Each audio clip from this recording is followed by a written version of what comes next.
Welcome to Policy on Demand. I'm Cindy Bloom. And I'm Scott McCandless. It is the week of September 16th, and this is your Monday briefing. The House and Senate are scheduled to be in session for the next 2 weeks. In that time, funding the federal government will be a top priority for Congress. We're going to talk about the long-awaited proposed Corporate Alternative Minimum Tax Regulations, or CAMT. But first, let's check in with Andrew Pryor on the road to election 2024, which is in 50 days. Andrew, thanks so much for being here. It's great to be here. So I have one question for you, and that is, since the debate, have any of the numbers changed? And I'm curious to know what companies are saying to you or asking about. It's a great question, and a lot of clients, as they're doing their election scenario planning around what the election outcome might mean, for example, tax policy going forward, they are wondering, did the debate move the needle? And I think my short takeaway is it's too soon to tell. But there are early signs that it really hasn't moved the needle. We don't really necessarily have enough polls to know for sure, but a national poll that came out over the weekend indicated that Kamala Harris was, +4, which is exactly where she was before the debate. And when you drill down into some of the data around, what are the top issues for voters, it's the economy, it's inflation. And when you look at the numbers, they still think that Donald Trump would handle those issues better than Kamala Harris. So the indication is that even though in that poll, by a 2-to-1 margin, people thought that Kamala Harris won the debate, it really doesn't seem to have moved the needle in terms of who people are planning to vote for. Now, we also have seen some other polling that aggregates some of the national polls, and that suggests that maybe Kamala has a little bit north of a +2 lead, and that's where she was before the debate.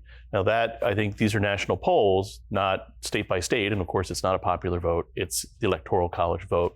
So what we would like to see is in those 7 battleground states, whether it's Pennsylvania, Michigan, Wisconsin, Arizona, Nevada, North Carolina, and Georgia, we want to see where are those where are those voters at, particularly among independent voters. Has it moved the needle there? And that's the next thing we need to look for, but we just don't have reliable polls right now. Okay. All right. Thank you for that. Sure.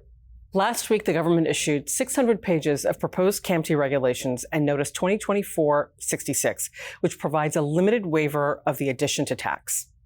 As a reminder, CAMT was enacted as part of the Inflation Reduction Act in 2022 and imposes a minimum 15% tax on certain large corporations, defined as applicable corporations. There's a lot more to this guidance, and joining us to provide some perspective is George Manousos. George, welcome. Thank you, Scott. Good morning. Good morning to you. George, there were a number of pieces of interim guidance prior to these proposed regulations. Could you lay out, big picture, what the government has done in this proposed guidance, as well as your thoughts on the package? Sounds good, Scott. So first, we have over 600 pages of new proposed regulations with about 30 different regulation sections. The proposed regs generally incorporate most of the rules from the prior notices and obviously provide a lot more guidance on many of the open questions that we've had. The proposed regulations do leave some open, unanswered questions, and the government is asking for more comments on that. The proposed regulations do provide guidance on dozens of areas that have been implicated for CAMT. So that's a good news that we did get a lot of guidance we were waiting for, especially on many of the hot topic issues that we'll talk about in a minute here. And thankfully, the proposed regulations have a lot of examples to help us understand the nuances and breadth of these proposed regulations. So, George, you mentioned the hot topics. So what are they, and how have they been addressed in the proposed regulations? Gotcha. And I am just going to skim the surface here, Cindy, with 600 pages here. So I'll start with tax accounting and accounting methods.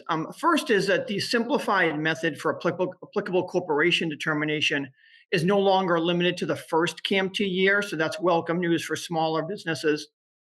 The continuation of the rule that the AFSI depreciation adjustment does not include depreciation in ending inventory, but the proposed regulations do provide a simplified rule for determining that amount. Repairs are not treated as depreciation for purposes of the AFSI depreciation adjustment. That is something that many capital-intensive industries had requested as a simplifying convention. The government did not grant that here in the proposed regulations, but they do ask for more comments on that. They did provide guidance on 4-to-1A adjustments, both for depreciation and tax capitalization changes, as well as guidance for impairments and disposals. And they provided more detailed rules on what is an AFS duplication and omission, with various spread period amounts for each adjustment. The next topic I'll talk about here is mark to market. And this has been one of the most awaited areas that we've been waiting for guidance on. The proposed regulations generally provide that AFS mark to markets are includable in AFSI. However, there's two welcome exceptions to that. The first is an exception that AFSI does not include financial statement mark to market adjustments on corporate and partnership investments. That is a very welcome rule for many of our taxpayers. Second are some favorable exceptions for hedging transactions. Moving on to partnerships, this was another area where we are waiting for a definition of the term, what is a distributive share of partnership income? And the proposed regulations answer that question by providing what the regulations call a bottoms-up approach, where partnerships flow CAMT information upwards to partners, and then there's a new four-part computation for the partner to determine their distributive share. Now, partners must request this information from the partnership, and partnerships are responsible for computing the modified AFSI of the partnership. So partnerships themselves, although not subject to CAMT, are going to play a significant role here with a lot of administrative burden in coming up with these numbers for their partners. Moving on to corporate reorganizations, the proposed regulations do maintain the covered non-recognition transaction exception that was found in the earlier notices. And there's also rules for financial statement NOLs and how attributes are allocated when a member departs from a consolidated group.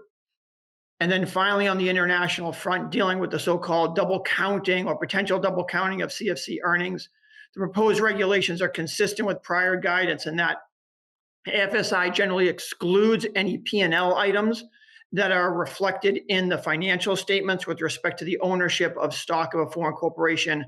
And instead, AFSI includes any P&L items from foreign stock ownership calculated under regular federal income tax rules. So again, welcome that we have that rule in the proposed regulations as well. George, that's a lot. So what are the proposed effective dates and reliance rules that companies need to know about around this? Well, like everything CAMT, Scott, nothing is easy, and the effective date as well is not easy. There are a number of provisions within the proposed regulations that adopt different effective dates. Some aspects of the proposed regs are proposed to apply to tax years ending after the proposed regs are published in the Federal Register, whereas other aspects of the regs are proposed to tax years ending after the final regs are published, which is generally going to mean applicable to 2025 years, because that will be when we'll likely get final regulations. Generally, taxpayers do not need to revisit their 2023 tax return positions. We don't have any authoritative guidance, obviously, for that. And as a result, taxpayers can continue to rely on the statute or some combination of statute, notice, and proposed regulations for the 2023 tax returns.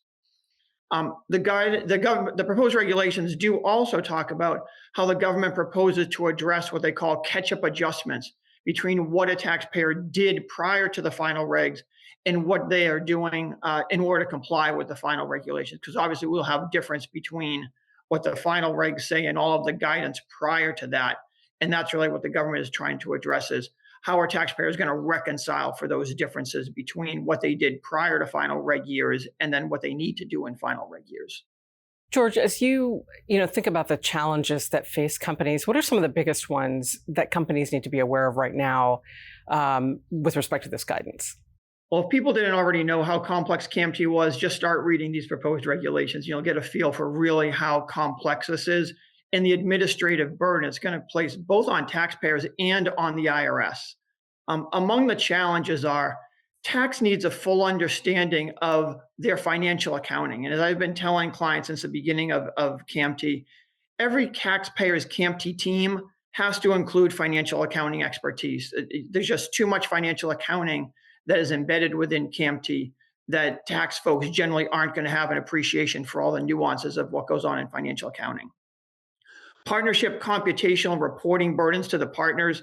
Again, even though, as I said earlier, even though partnerships are not subject to CAMT, they're going to play a big role here in having to provide and compute a lot of the pieces of information that's going to go into a partner's CAMT computation. And then we're going to have the creation of lots of sets of new books for CAMT purposes only, including depreciation, determining basis and assets, as well as a number of new computations that taxpayers are going to have to figure out or avail themselves of if they want to. George, as if this isn't enough, the government also issued guidance regarding 2024 estimated taxes. Can you provide some insight on that for us as well? Yeah, well, thankfully, Scott, that one's a little bit easier to comprehend. As you know, we've had 2 notices so far this year that have waived penalties for the Q1 and Q2 estimates for 2024. The government did issue on Thursday Notice 2024-66. That provides relief from estimated tax payments on any CAMT liability for any tax year that begins after 23 and before 25. So effectively for calendar year taxpayers with a 2024 calendar year, they will not have to pay any 2024 estimated taxes on their CAMT liability. Instead, that'll be due with their 2024 extension payment.